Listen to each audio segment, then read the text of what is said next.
नमस्कार. DMP news मध्ये पुन्हा एकदा सर्वांचं स्वागत.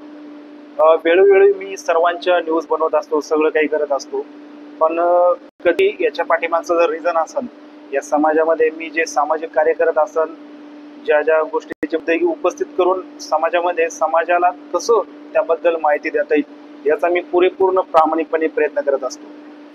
आज गेली 3 वर्षापूर्वी आमच्या कैलासवासी आसराबाई लक्ष्मण गुंड आमच्या या आजी, आमच्या वडिलाच्या आईच आहे. या जाऊन 3 वर्षानंतर आज आमच्या घरी त्यांचं पुण्यस्मरण हे 3रं साजरं करण्यात आलं. या मागे पण जर जाऊन विचार केला तर त्यांच्या पश्चात 2 मुलं 2 मुली असा त्यांचा परिवार. या परिवारामध्ये 4ही त्यांच्या मुलींचे लग्न झाले. आज आजीला नातू झाले. त्या नातूमधलाच एक मोठ्या मुलाचा मी नातू. माझं नाव अमोल आसाराम गुंड. आजी नेहमी म्हणायची, कोणतेही काम करत असताना चांगले कामं करायची, कारण जोपर्यंत आपण प्रामाणिकपणे काम करत नाही आपल्याला यशही मिळत नाही. आणि लहानपणापासूनच आजी खूप जीव लावायची. अक्षरशः काही वेळेस जर मी पुढून जर आलो, डोकं दुखलं झालं तर ती मिरच्या वगैरे घ्यायची, माझी नजरही काढायची. म्हणजे सांगायचं तात्पर्य आहे की माझी आजीला जाऊन आज 3 वर्ष झाले. ती आजी वयाच्या 84 वर्षी या जगाला निरोप देऊन ती कैलासवासी झाली. सांगायचं तात्पर्य हेच, आजी म्हणजे ही सर्वांची लाडकी असते आणि आजीचा जीव या नातूपच होता. आणि विशेष बाब म्हणजे या नातूला तिनं वाघासारखं ठेवलं. मला माझ्या आईबद्दल एवढं बोलता नाही येणार, पण माझ्या आजीसाठी बोलण्यासाठी माझ्याकडे खूप काही आहे.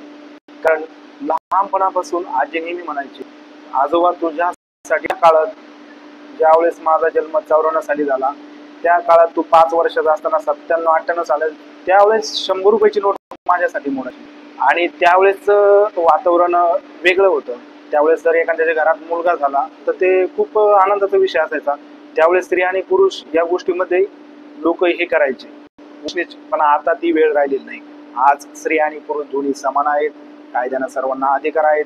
सांगायचा विषय हाच का आजीसाठी हे माझे आज 2 शब्द. आजीना सर्वांना आनंदाने ठेवलं. आजीला माझ्या वडिलाला पण इतकं जीव लावलं का विचारूच नका. आजी म्हणायची, त्या काळात तुझ्या वडिलाला पांढरे शूज, त्याला पाटकोळी घेऊन शाळेत घेऊन जायचे, नको बा देऊ, कारण 2 मुलींनंतर माझे वडील झालेले होते आणि 4थे चुलते. सांगायचं तात्पर्य, वडिलांनी पण कर्तृत्ववान करून आम्हाला पाईपलाईन करून दिली, चांगल्या प्रकारे सुधारणा केली. आई वडिलाचा आशीर्वाद माझ्या पाठीशी आहे. पण माझ्या आजीसाठी आजही मला तीच आठवण येते. कारण आजी नेहमी बोलायची, भाऊबंदकीमध्ये असताना लोक खूप त्रास द्यायचे, पण मी भक्कम होते तुझ्या आजोबाशी. त्यावेळेस ज्या जमिनी ही जायदाद तुम्हाला राहिली, आजही 8-10 एकर जमीन आमच्याकडे आहे. याचा सगळं पूर्ण श्रेय मी माझ्या आजीला देतो. कारण माझी आजीनं मला सांगितलं, आम्हाला खूप त्रास झाला, पण तुम्ही तरी आता प्रयत्न करा. आणि आजीच्या बोलण्यानुसार मी आजही तो प्रयत्न करतोय. तर याबद्दल बोलणं तितकं कमीच आहे, पण एक आजीसाठी पुन्हा एकदा भावपूर्ण श्रद्धांजली अर्पण करतो. येथेच थांबतो. तर विद्यार्थ्यांनो किंवा समाजातील प्रत्येक व्यक्तीला माझं एवढंच म्हणणं आहे की नातं कोणतंही असो ते प्रामाणिकपणे जपा आणि प्रत्येकाला भेटा. कारण जी व्यक्ती आपल्यामध्ये असते किंवा नसते ही गोष्ट आपल्या हातात नाही, ते भगवंताकडे आहे. पण जोपर्यंत आपल्यासोबत आहे तोपर्यंत तिच्यासोबत प्रामाणिकपणे वापरा किंवा प्रामाणिकपणे जपा. त्यांचं हितगुत काय असेल ते जपा. शेवटी एकदा वय म्हातारं झालं का त्यांना काय अपेक्षा असते की आपल्या नातानं आपल्याला काहीतरी मदत करावी, दवाखान्याबद्दल काही. तर माझ्या आजीला मी त्या टायमाला 7 रुपयाला बीपीचं गोळ्याचं पॅकेट होतं, G-Block 25, ते आता 2023च्या दरम्यान 11 रुपयाला झालं. तेव्हापासून मी आजीला आणतो. कारण आजी नेहमीच बोलायची, माझ्या 4 मुलामध्ये माझा हा दादा हा माझ्या मुलासारखाच आहे. आणि मी तसा पण नोकरी होतो. आजीचं एक 7 वर्षाचं बाळ वारलं होतं, त्याचं नाव रमेश होतं. मी एक नोकरी होतो. त्याच्यामुळं सगळ्यात जास्त जर आजीच्या सानिध्यात राहणार आणि जीव लावणार, मला सगळ्यात जास्त आजीचं प्रेम मिळालं ते फक्त मलाच. का? कारण मी हा खूप भाग्यवान समजतो. आजी ही प्रत्येकाच्या आयुष्यामध्ये असते, पण माझ्या आयुष्यामध्ये आजीचा एक वेगळंच होतं.